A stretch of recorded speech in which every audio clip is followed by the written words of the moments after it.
Assalamualaikum warahmatullahi wabarakatuh. Perkenalkan, nama saya Della Fitriasari dengan NIM 12070122308, kelas A jurusan Manajemen Uinstus Karyau semester 2. Baik, saya akan menjelaskan mengenai hubungan antar lembaga, fungsi dan juga kedudukan lembaga dalam sistem pemerintahan.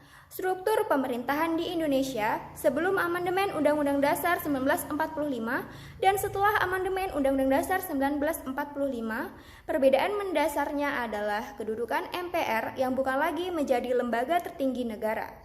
Setelah amandemen, tidak ada lagi Dewan Pertimbangan Agung dan diganti sebuah Dewan Pertimbangan yang bertugas memberi nasihat dan pertimbangan kepada Presiden. Tugas dan wewenang, masing-masing lembaga negara mempunyai hubungan antar satu dengan yang lainnya, yaitu hubungan antar misalnya Presiden dan MPR, MPR dan DPR, DPR dan Presiden, BPK dan DPR, DPR dan Mahkamah Konstitusi, dan sebagainya. Hubungan antar lembaga negara, pengaturannya sudah diatur di dalam Undang-Undang Dasar 1945. Hubungan antar MPR dan Presiden. Sesuai dengan ketentuan Undang-Undang Dasar 1945, setelah amandemen, maka Presiden dapat diberhentikan sebelum masa jabatannya, baik karena permintaan sendiri atau karena tidak dapat melakukan kewajibannya maupun diberhentikan oleh MPR. Pemberhentian Presiden oleh MPR sebelum masa jabatannya berakhir hanya mungkin dilakukan jika Presiden sungguh-sungguh telah melanggar hukum berupa pengkhianat terhadap negara dan juga korupsi dan lain sebagainya. Hubungan antar MPR dan DPR. MPR terdiri atas anggota-anggota DPR dan anggota-anggota DPD yang dipilih melalui pemilihan umum.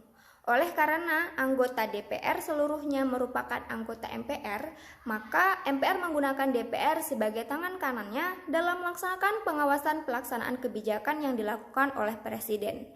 Dalam hal ini, DPR menggunakan hak-hak tertentu yang dimilikinya, seperti hak angket, hak amandemen, hak interpelasi, hak budget, hak tanya inisiatif.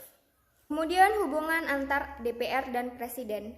DPR dan Presiden bersama-sama mempunyai tugas antara lain membuat undang-undang dan menetapkan undang-undang tentang anggaran pendapatan dan belanja negara.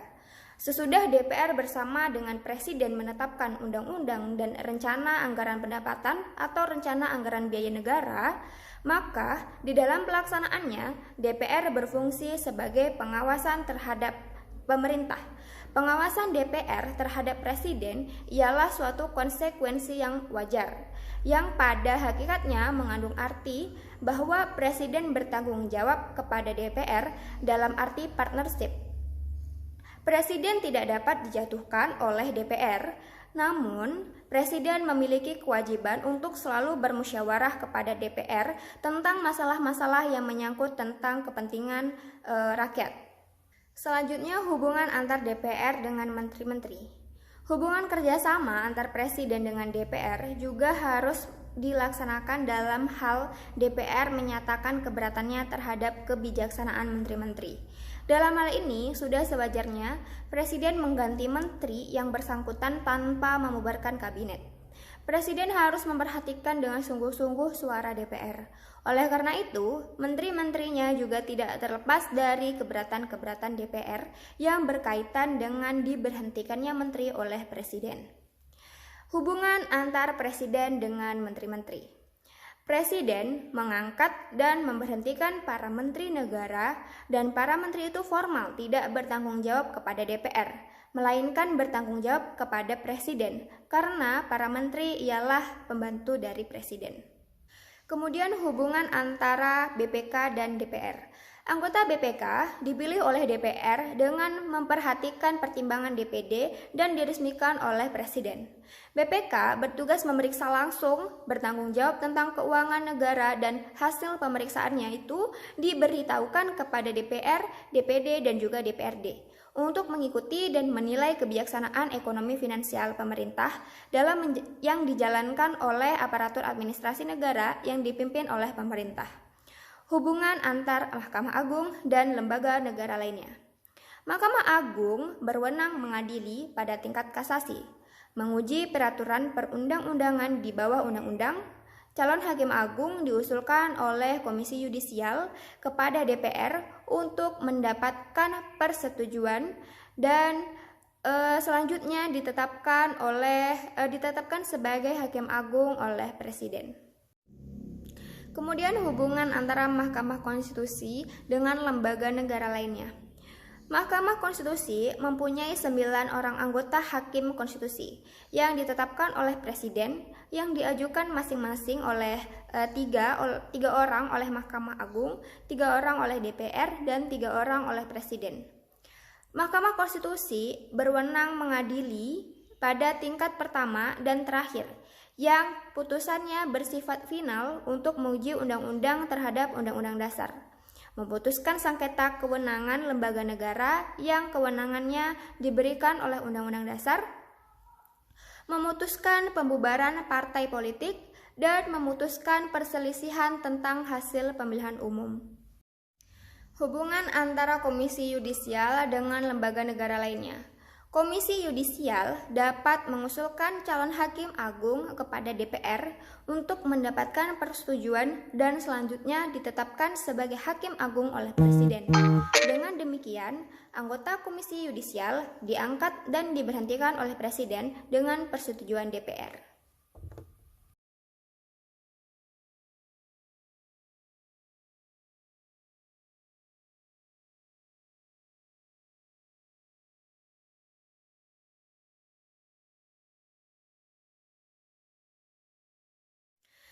Selanjutnya membahas fungsi dan wewenang lembaga-lembaga negara. Yang pertama ialah MPR, Majelis Permusyawaratan Rakyat. Berfungsi mengubah dan menetapkan Undang-Undang Dasar, melantik Presiden dan Wakil Presiden, memberhentikan Presiden dan Wakil Presiden dalam masa jabatannya sesuai dengan Undang-Undang Dasar. Yang kedua adalah DPR. DPR adalah lembaga negara yang berfungsi sebagai lembaga perwakilan rakyat. Anggota DPR terpilih melalui pemilihan umum legislatif yang diikuti partai politik pengusung calon anggota legislatif. Dewan Perwakilan Rakyat terdiri dari DPR pusat dan DPRD daerah. Keanggotaan DPR yang berjumlah 560 orang sesuai Undang-Undang Pemilu Nomor 10 Tahun 2008 diresmikan dengan keputusan Presiden untuk masa jabatan 5 tahun. Fungsi dari DPR yang pertama, membuat undang-undang, kedua, menetapkan APBN, ketiga, mengawasi pemerintah dalam menjalankan undang-undang. Dan ketiga, DPD, lembaga negara baru sebagai langkah akomodasi bagi keterwakilan kepentingan daerah dalam Badan Perwakilan Tingkat Nasional setelah ditiadakannya utusan daerah dan utusan golongan yang diangkat sebagai anggota MPR. Keberadaannya dimaksudkan untuk memperkuat kesatuan negara Republik Indonesia. Dipilih secara langsung oleh masyarakat di daerah melalui pemilu, mempunyai kewenangan mengajukan dan ikut membahas rancangan undang-undang yang berkaitan dengan otonomi daerah, hubungan pusat dan daerah, rancangan undang-undang lain yang berkaitan dengan kepentingan daerah. Yang keempat, Presiden dan Wakil Presiden. Wewenang Presiden sebagai kepala negara membuat perjanjian dengan negara lain. Melalui persetujuan DPR, mengangkat duta dan konsul, menerima duta dari negara asing, memberi gelar, tanda jasa, tanda kehormatan kepada warga negara Indonesia ataupun warga negara asing yang berjasa bagi Indonesia. Wewenang Presiden sebagai kepala pemerintahan, antara lain, menjalankan kekuasaan pemerintah sesuai Undang-Undang Dasar, berhak mengusulkan rancangan undang-undang kepada DPR, menetapkan peraturan pemerintah, memegang teguh Undang-Undang Dasar, dan menjalankan seluruh undang-undang dan peraturan dengan seluruh-seluruhnya, serta berbakti kepada nusa dan bangsa, memberi gerasi dan rehabilitasi, memberi amnesti dan abolisi dengan pertimbangan DPR. Dan yang kelima, Mahkamah Agung, lembaga negara yang melakukan kekuasaan kehakiman, yaitu kekuasaan yang menyelenggarakan peradilan untuk menegakkan hukum dan keadilan, sesuai dengan pasal 24 ayat 1, mewakili wewenang mengadili di tingkat kasasi, menguji peraturan perundang-undangan di bawah undang-undang terhadap undang-undang, mengajukan 3 orang anggota hakim konstitusi, memberikan pertimbangan kepada Presiden dalam mengajukan gerasi. Dan yang keenam, Mahkamah Konstitusi.